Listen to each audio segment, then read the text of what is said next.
မမို့တို့ရဲ့ပစ္စည်းတွေကကျမ်းမာရေးလဲကောင်းရမယ်လှလဲလှပရမယ်နော်ကျမ်းမာလှပခြင်းတော့လင်းလက်ကလေးကိုစောင့်ထားမှဖြစ်မယ်80ရှိတယ်ဆိုတော့မမို့မိတ်ဆက်ပေးပါမယ်နော်အဲ့တော့ကျမ်းမာရေးထုတ်ကုန်ပေါ့နော်လိုရှင်းလစ်ပန်းဖယ်လိုက်မယ်ကျမ်းမာရေးထုတ်ကုန်ဖြစ်တဲ့အတွက်မမို့5မျိုးပဲမိတ်ဆက်မယ်ကျမ်းမာရေးထုတ်ကုန်တွေက5မျိုးမိတ်ဆက်ပေးမယ်မဖြစ်မနေလောက်ရမယ်နော်မဖြစ်မနေဒါလေးကိုသုံးပေးရမယ်ဘာဖြစ်လို့လဲကျမ်းမာရေးကောင်းအောင်လို့နော်မပထမတော့ဘာပြောချင်တာလဲဆိုတော့ဒီနေ့ review လေးရခဲ့တယ်ဒီရှားတောင်းယိုလေးပေါ့နော်မမရှားတောင်းယိုလေး review လေးရခဲ့တာဘယ်လိုရခဲ့တာလဲဆိုလို့ရှိရင်နော်လေဖြတ်ထားတဲ့လူပေါ့နော်လေဖြတ်ထားတဲ့လူကတဲ့ဘာလေးနဲ့မှအဆင်ပြေတယ်လဲဆိုရင်ရှားတောင်းလက်ပတ်ယိုလေးနဲ့မှအဆင်ပြေတယ်လေဖြတ်ထားတယ်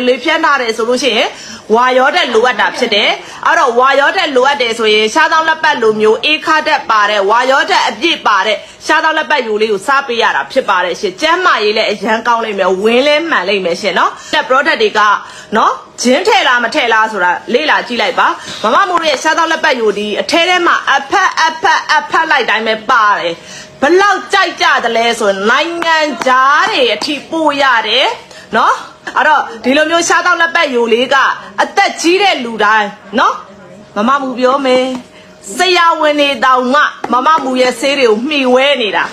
ဆရာဝန်တွေတောင်မှမှီဝဲနေတာဆိုတာသူတို့သိတယ်လုံးဝငင်းလို့မရဘူးရှားတောင်းလက်ပတ်ယိုဒီအေးခါတဲ့ရှားတောင်းလက်ပတ်ဒီအေးခါတဲ့ဖြစ်တဲ့ရှားတောင်းလက်ပတ်ထဲမှာရှိတဲ့ဂျယ်လီသားလီဒီအစာအိမ်မှာရှိတဲ့ဥလန်းချောင်းတစ်လျှောက်ကိုလုံးဝကိုဒီဥလန်းချောင်းတွေကိုရှင်းသွားစေတယ်နော်ရှားဆောင်ယိုလေးကအေးခါတဲ့ဖြစ်တဲ့အတွက်မနက်ကြီးကိုစားပေးပါရှင်းဝါရောတဲ့လေခဏကိုအပြည့်ဝရတယ်လို့ရှားတောင်းထဲမှာပါတဲ့ဂျယ်လီလေးတွေရဲ့ဓာတ်ကြောင့်လဲဥလန်းချောင်းတစ်လျှောက်ကိုလုံးဝဥလန်းချောင်းရှင်းသွားပြီးတော့မှနော်ဥမာကြီးကင်ဆာဖြစ်မှုတွေကိုကာကွယ်တားဆီးပေးပါတယ်ရှင်ဥမာကြီးကင်ဆာဖြစ်မှာကြောက်တဲ့လူတွေဆိုရင်ဟာရီကရှားတောင်းလက်ပတ်ယိုလေးကိုစား